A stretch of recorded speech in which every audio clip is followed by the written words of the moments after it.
Hi, this is Ruth from Tiju's Academy and welcome back to another video. Today I am here to give you all an overview of writing task in IELTS. So let's watch the video.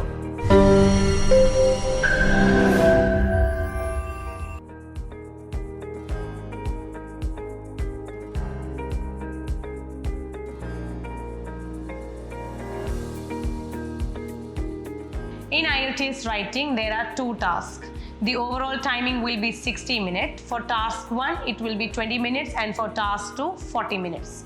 In academic writing, the question will be in infographic form.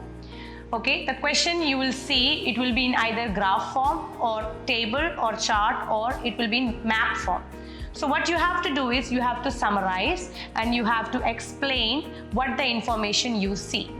And it will be in 3 parts: introduction, overview and body paragraph, and the word count will be minimum of 150 words. Writing task 2, it will be same for academic and as well as general. The time will be 40 minutes. You will receive question in an essay form.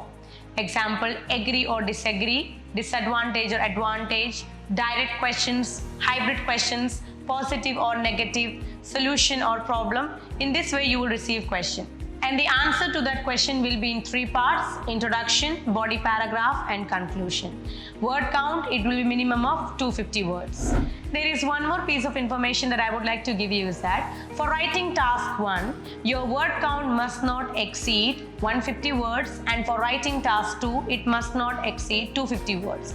Because if it does, it states that the candidate has not completely perceived the aim of the IELTS exam.